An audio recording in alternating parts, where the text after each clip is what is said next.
What is up, guys? It's your friendly neighborhood web war fanatic, and we are back today with another Lorcana video. And today I'm going to be going through the top 5 best cards in Lorcana.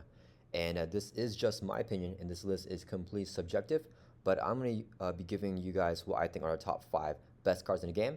Definitely let me know down in the comments if you agreed or disagree with anything on this list, and what cards you think I'm missing out, and what cards I need to include in this list.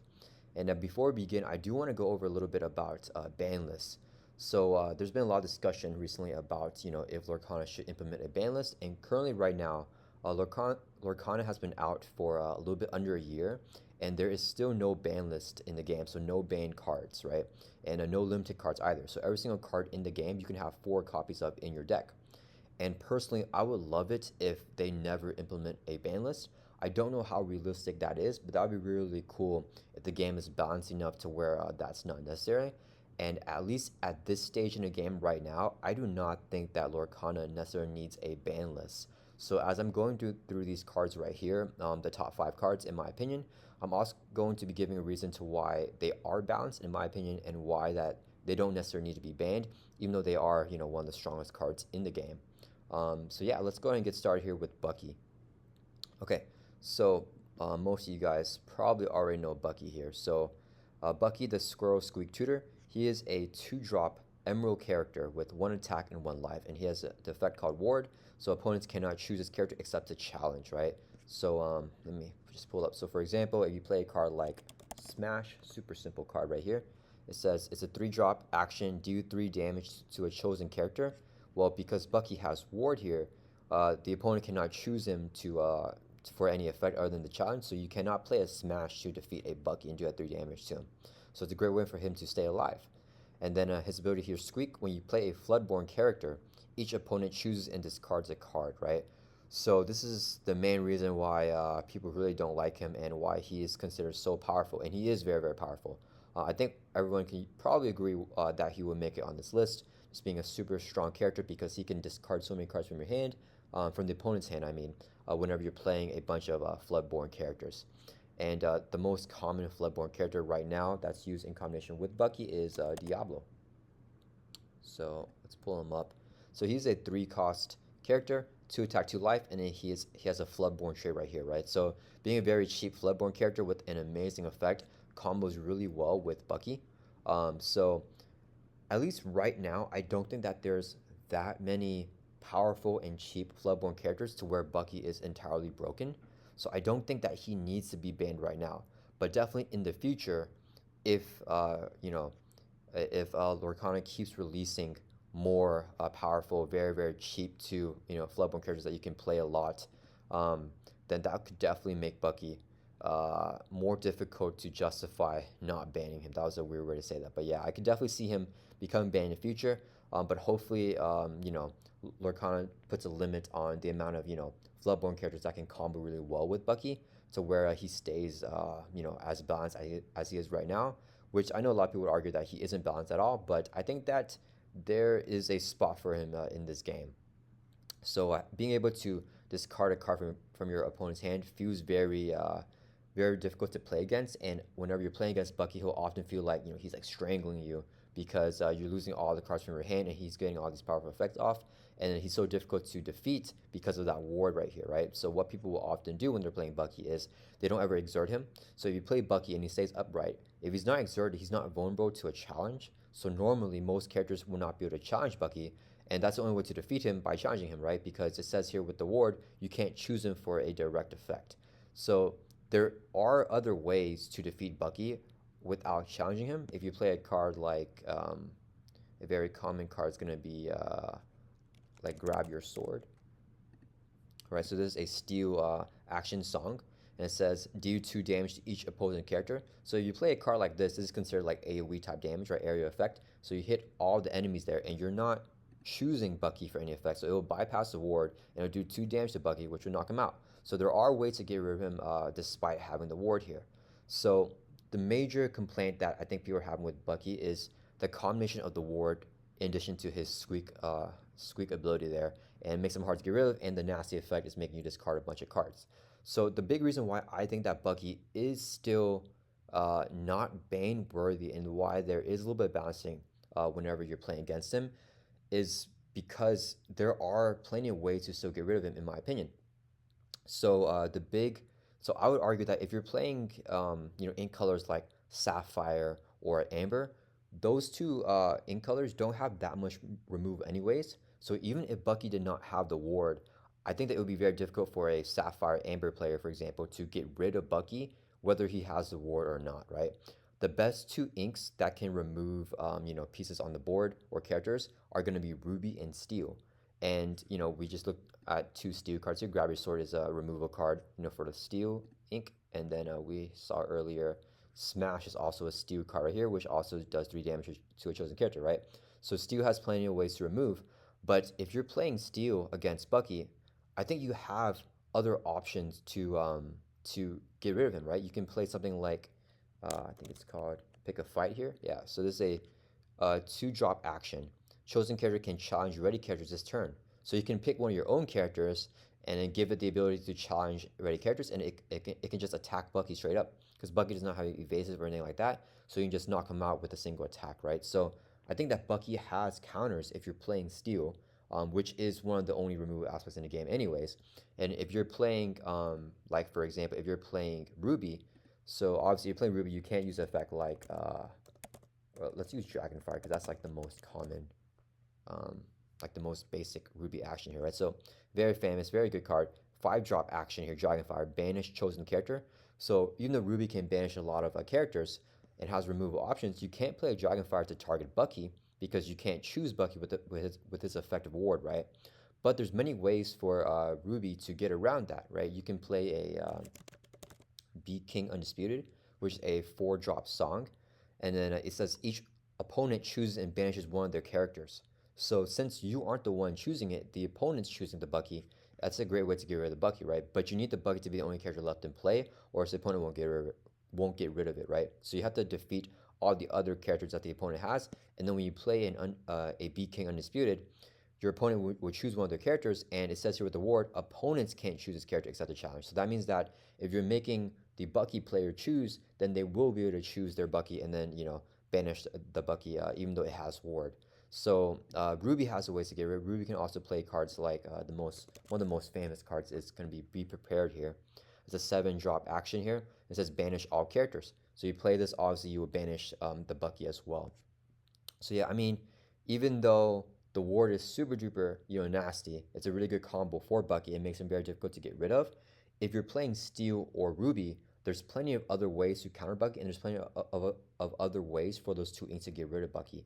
And you know, I can see people saying, hey, but then I have to play either Steel or Ruby when I'm facing against Bucky. That's kind of like, overpowered. That's kind of not fair that I'm locked to those two colors. And I would argue you don't necessarily have to play those colors, because if you're playing a Sapphire or Amber, even if Bucky doesn't have ward, there's not that many ways to get rid of him anyways, right? So the fact that you are playing, Steel and Ruby, it's not that mitigated, because you kind of have to play that a Steel or Ruby deck if you want a lot of threat removal, right? And then if you're playing one of the other colors, you have to prioritize something else, right? So you can't focus on removing Bucky. You can try, play heavy aggro to try to get your lore up really quick, or there's other ways for you to maneuver around Bucky to where he's not that painful to deal with, right? Because every ink has like their own specialties. So I think that I could definitely see the case for Bucky needing to be banned, and definitely in the future, if more really cheap and powerful Floodborn characters come into the game, then that would be a good reason to ban him. But I think right now, he's in a decent spot to where he's still one of the best cards in the game, but he doesn't necessarily warrant banning, because if you're playing a removal color like Ruby or Steel, there are plenty of ways to deal with him. So that's my opinion on Bucky here. And once again, that's just my subjective opinion. Let me know down in the comments if you guys agreed or disagree with that. Okay, so next card we're going to look at here, we saw it earlier too, but it's going to be Prepared. One of the coolest cards in Lorcana here, and it has Scar. And it's a 7-drop uninkable action song here. And it says that you can banish all characters. So super duper simple effect, right? Just banishing everyone, so including your board and your opponent's board. It just knocks out all the characters that are in play. So this card has been one of the staples in the game since it came out in set 1. Very, very powerful card. And I actually love this card, and I don't think that it should be banned. Um, okay, well, first I should talk about why it's a good card, right? So it is the only complete like board wipe card in the game right now. So it doesn't matter if your opponent has ward. It doesn't matter if your opponent has like a 10 drop character with like 9 attack, 9 life. It doesn't matter how beefy they are. If you play Be Prepared, everything just gets wiped off the board, right? You have a completely clean slate. Yeah, so I mean that by itself, I think it's probably the only card in the game currently that has such an effect, and that definitely makes it one of the strongest cards in the game. It'll help you reset your board and just gain control of the game if you are in a huge like deficit, right? If your opponent has like 5 characters, 5+ characters in play, and you have nothing. If you play Be Prepared, it'll knock out all their characters and banish all of them, right? So definitely very powerful card. I think that most people would agree it's one of the best cards in Lorcana. The reason why I think that, or I really like this card, and I feel like it has a place in Lorcana, is because it prevents a lot of other strategies from being overpowered, right? I like that in Lorcana, if you're facing a Ruby player, for example, right? And let's say you have 10 characters out in the field, it's not over yet, right? The Ruby player can still play, Be Prepared, and then reset that board, right? It feels like that you can't lock a deck into swarming and building out a bunch of characters, because if the opponent plays a Be Prepared, you don't know if you're going to be facing a Ruby player that has this card. It will entirely change your game plan, right? I think it's nice to not have for sure strategies that will win because of a card like Be Prepared, which kind of affects that. Whether or not your opponent is playing Ruby, you don't know, necessarily who you're facing until you face them, right? So I think it's a nice card to just add balance in the game, and I think that it's a necessary type of card to counteract all those other type of decks where you can quickly aggro or something like that. And Be Prepared is also uninkable at 7 cost, right? So often you won't be able to play this card until pretty late into the game. So I think that's more reason to why it can be it's pretty fair, because a lot of aggro decks might be able to win before turn 7 even hits, right? So they're trying to rush for turn 7 until they see that you have 7 ink so that you can play the Be Prepared, and you're trying to survive until turn 7 and then play the Be Prepared. So I think that there's a lot of strategy and a lot of unique decision making whenever you are dealing with this card, whether you're the person that wants to play it or whether you're facing against it, right? So I think because of that, it's a very balanced card and definitely has a spot in Lorcana. Okay, the next card we're going to look at as one of my top 5 best cards in the game is going to be A Whole New World here. So this is a steal card here. It's 5-drop, uninkable, action song as well. Each player discards their hand and then draws 7 cards. So similar to Be Prepared, right? Like we just talked about, it's a very wipe the board clean type of card. A Whole New World is the exact same thing but for your hand, right? So if you only have 1 card left in your hand, doesn't matter. You can reset, right? If your opponent has like, let's say 7 cards in their hand and you have 1 card left, then it's gonna feel like a losing situation because they have so many more options and resources than you. But if you have A Whole New World, you can just play it and then everyone goes back up to 7. It's a very, very powerful effect, and it can definitely be taken advantage of to where I think it's very, very powerful and can kind of shift the game. But I think a card like this is very balanced in the game. And the same way that Be Prepared is, because just like how Be Prepared has to banish all characters in the game, A Whole New World also allows your opponent to draw to a fresh hand as well, right? So you don't know if your opponent necessarily has good cards or bad cards in their hand. So if they can draw 7 new cards, that might actually be beneficial for them as well. And then once again, this card is also uninkable. So if you don't want to play it, I mean, you're kind of stuck with this card in your hand, right? So if you do have a hand advantage on your opponent, you probably don't want to play this to draw them 7 cards. So it's kind of dependent on your opponent not playing most of the cards in their hand. Because if your opponent plays out their hand and they have a huge board presence and little cards in their hand, then A Whole New World is going to be not that viable against that type of deck, right? So I think that A Whole New World is definitely a very powerful card that can help save your game and change everything. But at the same time, there are many decks that counter it, and many strategies where if you're playing, a deck that runs this card, you can just constantly ink and play your cards to where you are anticipating the Whole New World, right? And I think that being able to anticipate a card adds a lot of interesting decision making whenever you're playing out an entire game. And I think that also gives the Whole New World a lot more balance, right? But at the same time, it is a super duper powerful card because it can draw you that fresh hand size, which is so useful because you can literally be, in a dire situation where you're about to lose and then draw up something that you can easily play and change the game around. So definitely one of the best cards in the game, but I think it's still balanced, at least right now it is. Okay, and the next card we're going to take a look at is the Queen's Castle. So this is another top 5 card in the game, in my opinion. So this is a location for the Amethyst ink color, and it's a 4-drop location. It has a movement cost of 1, so to move a character to the Queen's Castle, you have to pay 1 ink. And then it has 7 life, which is very tanky for a location to have.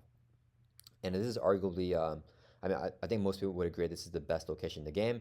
And yeah, so it has 2 lore here, right? So every single turn, whenever your turn begins, if you have the Queen's Castle in play, you automatically gain 2 lore, which is like crazy of an effect for just having that on a location to have that passive effect. So no matter what, if you have this card on the board, it's always a threat, and your opponent needs to get rid of it as soon as possible because you're going to be continuously getting 2 lore every single turn. And it says here at the start of your turn, for each character you have here, you may draw a card. So if you move a character here by paying 1 ink to the Queen's Castle, and then that character stays alive, and the Queen's Castle stays alive when your turn begins, you can draw a card. So not only does it have the passive 2 lore, which is already super duper good, but you can draw a bunch of cards as well, which just adds to the power of this card. Similar to Bucky, not just having one good effect, but another good effect that combos off well with the first effect. So the Queen's Castle, gaining lore and card draw are kind of the 2 most utility things that you need to play a Lorcana. So being able to have both of those effects in 1 card is a really good, and being 7, having that 7 willpower there is insane because it's going to take a lot of resource for your opponent to get rid of it. So this is a very powerful card. I think most people would definitely agree it's one of the best cards in the game. And even though I think it is, there are so many ways to counter locations in Lorcana that I think that the fact that this is a location makes it a little bit more balanced, right? So if we look at a card like Avalanche, which is a steal card, it's a 4-drop action. Deal 1 damage to each opposing character, and then you may banish chosen location.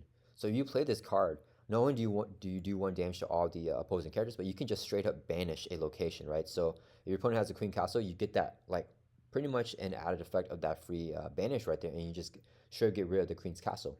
And also being in location, if you play a character like a character with Rush, like Maui or something like that, or any other characters that you already have in play, they can attack the location and not take damage back, right? So you have Maui here. Let's do this one.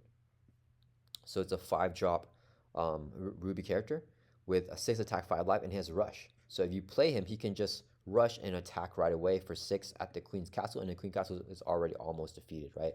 So, and then the opposing character will have, or the opposing opponent will have a character in play as well, not take any damage back because the Queen's Castle, locations don't have attack. And then you lose the Queen's Castle for almost pretty much for free, and your opponent gets a character out, and they don't take any damage as well. So there are plenty of ways to get rid of locations in the game, and if your opponent is teching for it, I think that it makes it difficult to run a lot of locations and have them have the full benefits of their effect, depending on what deck that your opponent's playing, right? So I think a card that can easily be countered definitely is not going to be bang-worthy, but definitely still one of the most powerful cards in the game, especially if your opponent does not have the correct counters for it. But the fact that I think all these cards here that we looked at so far, A Whole New World, Be Prepared, and Bucky, they all have a specific ways to counter them. And you can argue that because the ways to counter them are so specific, that makes them unbalanced. And yeah, they're definitely still, some of the best cards in this game. But that's the thing I like about Lorcana is that everything is so balanced, at least at this stage in the game right now. I think having that balance and having that counter makes these cards really fair cards and fun cards to play with and to play against. And yeah, there are no 100% win decks, right? Lorcana right now, the meta is always changing, and at every tournament, different deck inks are winning every single tournament and stuff like that. So I think it's really cool that the Queen's Castle I think was a key card in the last big tournament. But then like the one before that, I think was like a Emerald Stew deck, using Bucky, right? So I think it's cool that these different decks can all kind of win and have kind of more even out win rates. So I think that because of that, these cards aren't necessarily broken because they're not an all include when playing that ink color, and they're not just winning every single time. Okay, and then the 5th card, in my opinion, that is one of the best cards in the game is going to be Diablo here, also in emerald color. So he's a 3-drop uninkable with 2 attack, 2 life. And then, okay, so he has a couple different effects here. So you can shift to play him on top of another Diablo. If you discard an action card, then you can play this Diablo on top of another one. And he also has evasive, so only characters with evasive can challenge this character, which makes them have a lot more survivability. And then a circle far and wide during each opponent's turn. Whenever they draw a card while this card is exerted, you may draw a card. So that's kind of the big unique effect with this Diablo here, is that whenever after you play him, you can quest with him whenever his ink is done drawing, or you shift him, you can quest right away. Then he's exerted. And then when it's your opponent's turn, when their turn begins, they draw a card, and you can automatically draw a card back, because each time they draw a card during their turn, you also draw a card, which is super duper powerful. And the thing that makes this card, so broken is that it is evasive. So even when your opponent wants to get rid of it, they might not have the resources to do it, especially if they aren't playing Emerald and Steel, or if they don't have evasive characters in their deck, right? So even if Diablo gets you 1 or 2 or 3 card draws, I mean, that's already like a lot of extra card draws, and your opponent has to deal with this character on the board anyways. So this is obviously a really strong card as well, and it combos really well with Bucky here. But I think that even though this card is really good, it has a similar problem to a lot of the other cards that we were looking at earlier, like a Queen's Castle or a Whole New World, in that there are ways to directly counter this card, right? So if you're playing something like some of the cards that we looked at earlier, like Let the Storm Rage On, right? So just a simple, action song for the Steel Ink, do 2 damage to a chosen character. That will just knock out Diablo right away, right? Even though he has evasive, you can still do direct damage to him. You don't need an evasive character to necessarily attack him if you're playing, Steel. And an even easier card is just like Fire the Cannons, right? So you just play this 1-drop uninkable, do 2 damage to a chosen character, and that will just take out Diablo right away, right? So there's so many ways to get rid of Diablo, whether you're playing, especially if you're playing a removal aspect like Steel or Ruby. And you can make the argument that if you're not playing Ruby and Steel, you shouldn't be expecting to have the removal for a lot of these cards, right? So I think it's fair that whenever you are evaluating, how difficult a card is to remove, you evaluate it with Ruby and Steel, and you see if Ruby and Steel has these options, because the other ink colors don't necessarily have that many options to remove threats anyway. So yeah, because of that, I think that Diablo is also a pretty balanced card, but he can definitely ramp out of control if he is drawing the opponent like 5+ cards with just 1 Diablo, right? And since he is a floodborn character, he combos really well with Bucky as well, which are both Emerald characters, right? You can discard a card from your opponent's hand, then when they draw a card, you draw a card as well, so you're getting like an extra card draw while they're losing cards, right? So it's a really good combo overall, but these guys can easily be countered, and if you play something like Grab Your Sword for the Steel Ink, it just deals 2 damage to each opposing character. So 2 damage will knock out the Bucky, and it will knock out the Diablo all in one swoop, right? So there are ways to easily counter these characters if you have the right cards in your deck. But if you don't, that can definitely make these cards super duper overpowered and definitely ban worthy. But the fact that the players that are playing Diablo and Bucky, they always have to be conscious and aware of players that are running Grab Your Sword, especially if you're playing like a Steel player. So I think the fact they have to tech and build their deck with that in mind and plan around it, I think gives it enough balance. So yeah, that is my list here. So just to go over it again, my top 5 cards in Lorcana are Bucky, Be Prepared, A Whole New World, the Queen's Castle, and Diablo. Let me know, what do you guys think? Do you guys agree or disagree with anything on this list? And what did I leave out? What cards do you think are better than these 5 cards that I put right here? And tell me why down in the comments below. Yeah, I'll see you guys in the next video.